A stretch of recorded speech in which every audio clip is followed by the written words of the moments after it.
उंबरठा पूजन केल्यामुळे घरामध्ये लक्ष्मीचा वास राहतो. सकाळी लवकर उठावे, स्नान करावे आणि आपल्या दररोज आपण जर उंबरठा पूजन केलं तर लक्ष्मी प्रसन्न होते.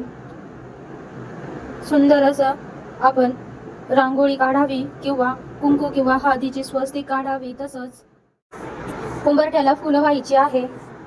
तसंच पूजा का करावी, जर पूजा उंबरठ्याची पूजा रोज केली जात नाही. तसंच तुम्ही गुरुवारी, अमावस्याला, पौर्णिमेला, तसंच सणांच्या दिवशी तुम्ही जर उंबरठा पूजा केली तर लक्ष्मी प्रसन्न होते. तसंच घरामध्ये सुख शांती येते. त्यामुळे आपण उंबरठ्याची पूजा केली पाहिजे.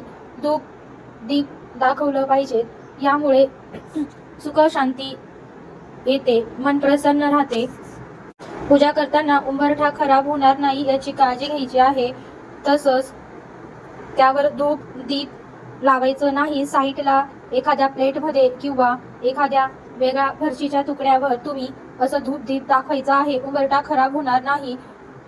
जितकं आपण घराला जपतो तितकंच आपण उंबरठ्याला पण जपायचं आहे. धूप दीप दाखवायचा आहे. घरामध्ये सुख शांती यावी, त्यामुळे आपण उंबरठा पूजन केले पाहिजे.